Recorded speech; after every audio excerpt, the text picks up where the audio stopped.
What is going on, guys? It is Wrestlelamia here, back with another video. Join us now as we look at this week's edition of Smackdown, as well as the wildest news stories and rumors you need to know, including a WWE star confirms he really does have a serious injury, Jerry Lawler suffers another minor stroke, is Stephanie McMahon returning to WWE, Natalya shares very sad news, and much more. Be sure to subscribe and hit that notification bell for daily wrestling videos, and follow us on Facebook for exclusive lists. Also check out our new videos on Wrestlelamia XL. As always, won't recap the matches, but just look at the good, the bad, and the downright ugly. As always, we start off with the good as number 1, Tiffany Stratton Bianca Belair tear the house down. Now it's obvious, contrary to rumors, that Bianca Belair isn't pregnant. Otherwise, she would have had the fastest birth ever by now. But there's not much to say about Stratton versus Belair, other than it was a show-stealing match that suggests that the two are likely going to be rivals for years to come, much like Flair versus Steamboat, Lynch versus Flair, and Cena versus Orton. Number 2, a clever win for Nia Jax. And does anyone want to see Nia Jax advance to the Queen of the Ring semi-finals?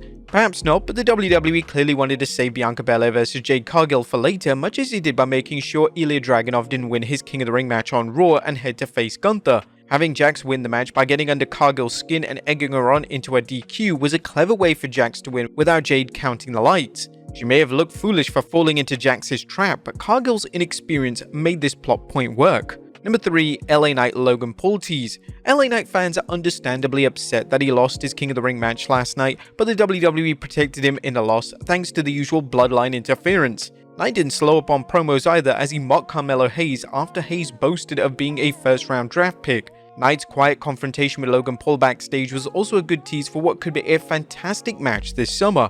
Knight is on the back burner right now in terms of storylines, but it shouldn't be long before he's at the forefront of things. Number 4, Carmelo Orton tease. Smackdown delivered another strong main event with the King of the Ring quarterfinal match between Carmelo Hayes and Randy Orton, entertaining fans while showing them that Hayes is on the edge of breaking through as a top star. It also set the stage for next week's big bout between Orton and Tama Tonga. Number 5, Randy Orton sends a message to the Bloodline. The newly revamped Bloodline may be set on taking over Smackdown, as Solo has now upped his game with his look by getting a haircut and looking like The Weeknd. But Randy Orton made it clear that no one is getting in his way when it comes to becoming King of the Ring. Orton's post-match promo was the kind of trash talk that instantly makes fans believe that he's headed to the finals, even if they know in their gut that Tama Tonga is. And WWE digs out from the Cody vs Logan mess. The WWE did some fancy footwork digging itself out of the mess it created with the quagmire-like question of whether Cody vs Logan was title versus title or something else. Having US champion Logan Paul weasel his way out of putting his title on the line played into his arrogant heel character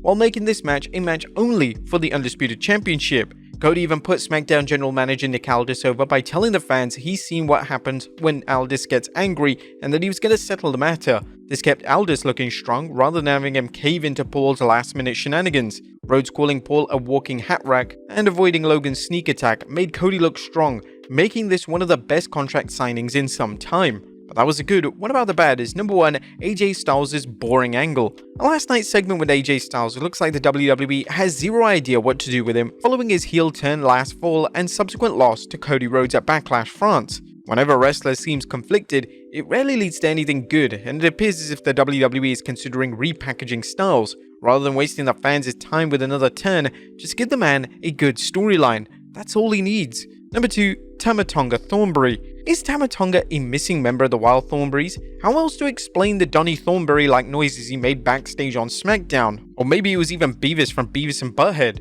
While we understand the WWE wants to get him across as a savage, he sounded more like a simpleton missing a massive amount of brain cells. That was nothing downright ugly, as SmackDown set things up nicely for King and Queen of the Ring while also planting some seeds for future matches such as LA Knight vs Carmelo Hayes and Bayley vs Piper Niven. What do you guys think of SmackDown last night? Let us know in the comments down below. Now let's move on to the news.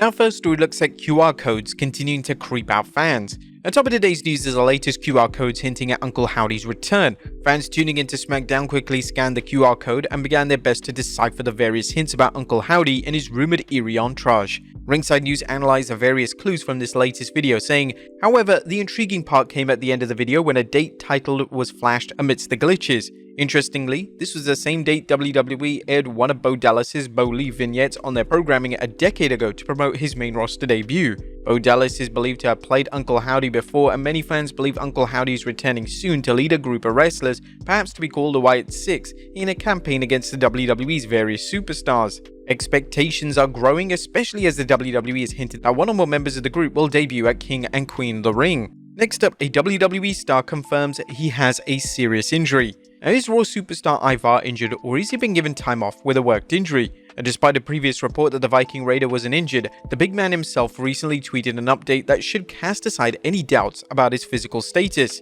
There's been a lot of misinformation floating around about me. Let me clarify. Yes, I am injured. Yes, it is very serious. No, I have not had surgery. Still trying to find out all options and what this means for my future. Ivar added more details and thanks for their support. That being said, I want to thank everyone for the outpouring of love and support, not only after finding out I was injured, but throughout the last several months. I've heard you all. No matter what happens, I owe it to everyone who ever believed in me to do everything I can to get back in that ring, under those lights and in front of the most amazing fans on the planet. See you as soon as I can. It's been a bad stretch for the Viking Raiders, as Ivar's teammate Eric has been sidelined as he recovers from neck fusion surgery. On a brighter note, Eric's wife Valhalla, who also manages the Warriors, recently announced that she and Eric are expecting their second child. Next up, Jerry Lawler suffers another minor stroke. Did Jerry the King Lawler have another stroke? Well, that's a report coming from former wrestler Dutch Mantel. Mantel discussed the King's physical condition during a recent episode of his podcast. Well, this is another little thing that I heard through the little grapevine, but I heard he had one, a minor one, but he did have another one within the last 2 or 3 weeks. I heard, or it may have been a month. It must not have been a lot to it. Given what happened with the Ivar story, fans want to wait for a confirmation from another source, maybe before jumping to conclusions. However, Mantel is quite close to Jerry Lawler. Next up is Stephanie McMahon returning to WWE. Could Stephanie McMahon return to work at the WWE? Although her appearance at this year's WWE Hall of Fame and WrestleMania 40's Night 2 event led to talk that the billion-dollar princess was ready for a WWE return, recent reports suggest those appearances were just a sign of Stephanie supporting the company. Now Fightful select Sean Ross Sapp is adding to the report. There weren't any plans of it, she was welcomed back from people backstage.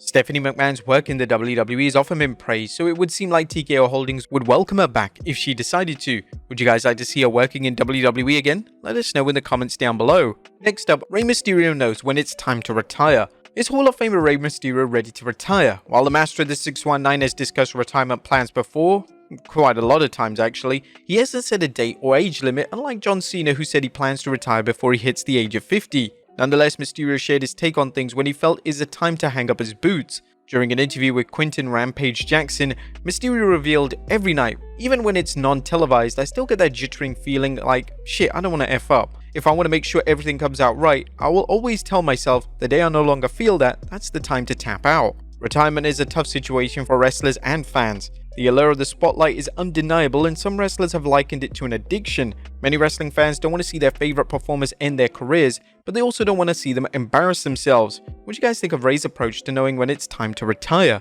Let us know in the comments down below. And finally, Natalya shares sad news. Last but not least, WWE superstar Natalya recently tweeted some very sad news about her beloved cat Two Paws. "Our hearts hurt so much. We lost Two Paws today. He's been so strong and brave battling cancer, and I'm so proud of him for how hard he fought. I never had a cat as unique as him. Paws and I had the most special connection. He was just exceptional, loving, loyal, sweet, and so full of personality. I haven't cried this hard in a long time, but it's because he meant so much to me. He'll have a safe place in my heart forever, and there will never be another like him." Fans and fellow WWE talents such as Kathy Kelly sent their support to Natalya and husband Tyson Kidd following the news. We'd also like to send our condolences to Natalya and Kidd. But there you have it, folks, our look at Smackdown, as well as the wildest news stories and rumors you need to know. Be sure to leave your comments down below, and I'll see you next time with some more wrestling content.